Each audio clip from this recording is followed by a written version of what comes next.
ঝিনাইদহে শৈলকুপা থানায় হামলার ঘটনায় অজ্ঞাত 450 জনকে আসামি করে মামলা করেছে পুলিশ। গ্রেফতার করা হয়েছে অন্তত 15 জনকে।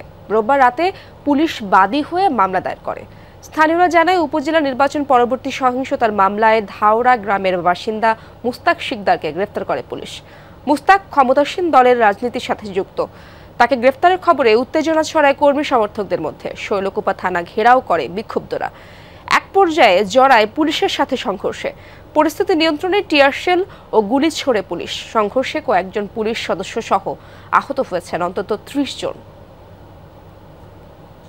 সিলন ফ্যামিলি ব্লেন্ডের কড়ালিকার আর সতেজ স্বাদের পারফেক্ট ব্লেন্ডে স্বপ্নেরা মেলুক টানা। দর্শক, এ বিষয়ে আরো বিস্তারিত তথ্য জানবো। আমার সহকর্মী আহমেদ নাসির আনসারি আমার সাথে যুক্ত হচ্ছেন। নাসির, মামলার বিষয়ে আর কি কি তথ্য আছে আপনার কাছে এবং বিস্তারিত কি অবস্থা সেখানে, বর্তমান পরিস্থিতি কেমন দেখছেন আপনি?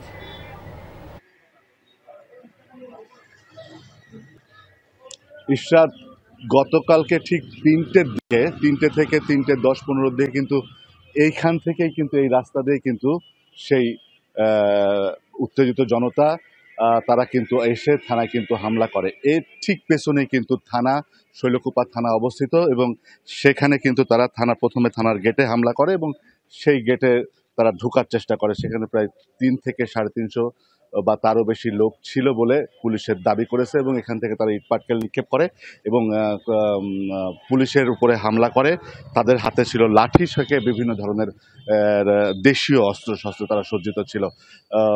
এই ঘটনাকে কেন্দ্র করে গতকালকে রাতেই কিন্তু পুলিশ বাদী মামলা হয়েছে। সেখানে 400 থেকে 450 জনকে অজ্ঞাত আসামি করা হয়েছে এবং গতকাল রাতেই 15 জনকে গ্রেফতার দেখানো হয়েছে।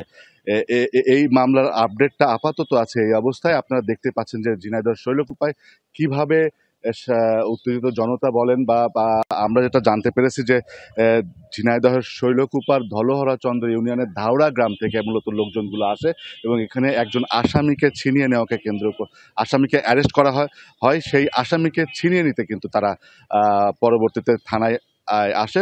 এক পর্যায়ে যে সংঘর্ষের ঘটনা ঘটে, এই ঘটনায় পুলিশ নিয়ন্ত্রণ করতে কিন্তু টিয়ারশেল নিক্ষেপ করেছে, রাবার বুলেট নিক্ষেপ করেছে, সাউন্ড গ্রেনেড নিক্ষেপ করেছে। সব মিলে কিন্তু এলাকায় থমথমে অবস্থা। এখনো পর্যন্ত পুরো মোড়ে মোড়ে পুলিশ এবং গ্রেফতার অভিযান চলছে। এই ছিল সর্বশেষ। ইশরাত, তাসিম, আপনাকে অনেক ধন্যবাদ।